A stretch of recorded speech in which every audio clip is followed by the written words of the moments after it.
વિધાનસભાના અધ્યક્ષ વિજેન્દ્ર ગુપ્તાની અધ્યક્ષતામાં સીએજીના અહેવાલોની સમીક્ષા માટે બેઠક યોજાઈ।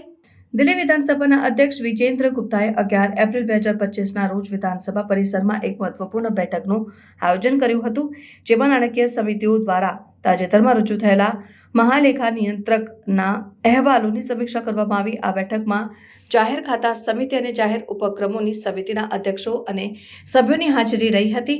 આ બેઠકમાં દિલ્હી ટ્રાન્સપોર્ટ કોર્પોરેશનના કામગીરી અને નાણાકીય નુકસાન અંગેના અહેવાલ પર વિશેષ ધ્યાન કેન્દ્રિત કરવામાં આવ્યું હતું, જેમાં અગાઉની આમ આદમી પાર્ટી સરકારની કામગીરી પર પ્રશ્નો ઉઠાવવામાં આવ્યા હતા। આ બેઠકમાં દિલ્હી વિધાનસભાના deputy speaker Mohansinh Bisht, PSC અધ્યક્ષ અજય મહાવાર અને જાહેર ઉપક્રમોની સમિતિના અધ્યક્ષ ગજેન્દ્ર ત્રાલ સહિતના અધિકારીઓ હાજર રહ્યા હતા। દિલ્હીના મહાલેખા નિયંત્રક દ્વારા સીએજી અહેવાલોની રજૂઆત કરવામાં આવી, જેમાં ઓડિટ, પેરા મોનિટરિંગ સિસ્ટમના અમલની સ્થિતિ અને અગાઉના અહેવાલો પર લેવામાં આવેલી કાર્યવાહી અંગેની માહિતી આપવામાં આવી।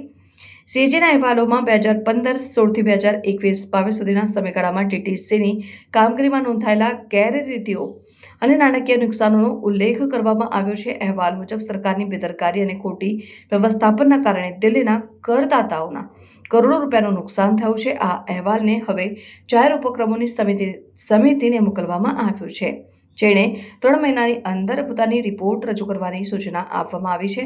સાથે ટ્રાન્સપોર્ટ વિભાગ અને ડીટીસીને 1 મહિનાની અંદર તેમની કાર્યવાહી નોંધ વિધાનસભા સચિવાલયમાં રજૂ કરવાની ફરજ પાડવામાં આવી છે। વિજેન્દ્ર ગુપ્તાએ જણાવ્યું હતું કે સીએજીના અહેવાલો માત્ર ઔપચારિક પૂરતા ન રહે, પરંતુ તેમના આધારે યોગ્ય કાર્યવાહી કરવામાં આવે।